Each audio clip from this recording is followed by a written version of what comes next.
ত্রিপুরা আসনের প্রার্থী কৃতি সিং দেববর্মাকে বিপুল ভোটে জয়ী করতে আজ কুমারঘাটের সাংগঠনিক বৈঠকে বসেন বিজেপি নেতৃত্ব।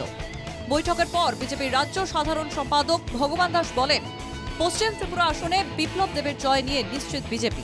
তিনি বলেন, পশ্চিম ত্রিপুরা আসনে প্রার্থী বিপ্লব দেব বিপুল ভোটে জয়ী হবেন।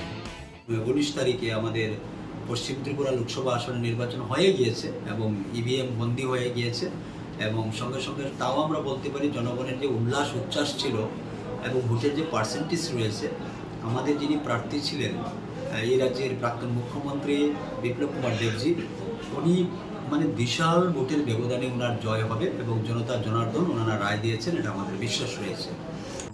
রাজ্যের প্রাক্তন মুখ্যমন্ত্রী বিপ্লব কুমার দেবের জয় প্রসঙ্গে ভগবান দাস বলেন, বিপ্লব দেবের বাগবাসায় আয়োজিত মিছিলে বিপুল সাড়া পড়ে আজ।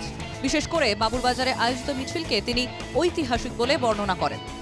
আমাদের যিনি পশ্চিম ত্রিপুরার প্রার্থী এবং আমাদের রাজ্যের প্রাক্তন মুখ্যমন্ত্রী রাজ্যসভার সদস্য রয়েছেন শ্রী বিপ্লব কুমার দেব মহাশয়, উনি প্রথমে বাগবাসাতে একটি র্যালিতে উনি অংশগ্রহণ করেছেন এবং পরবর্তী সময় কৈলাস শহর বাবুরবাজারে একটা র্যালিতে অংশগ্রহণ করেছেন এবং বাবুরবাজারের যে ওনার যে সভাটা ছিল, সত্যিই সেটা আমাদের ত্রিপুরার জন্য একটা ঐতিহাসিক আমি মনে করব।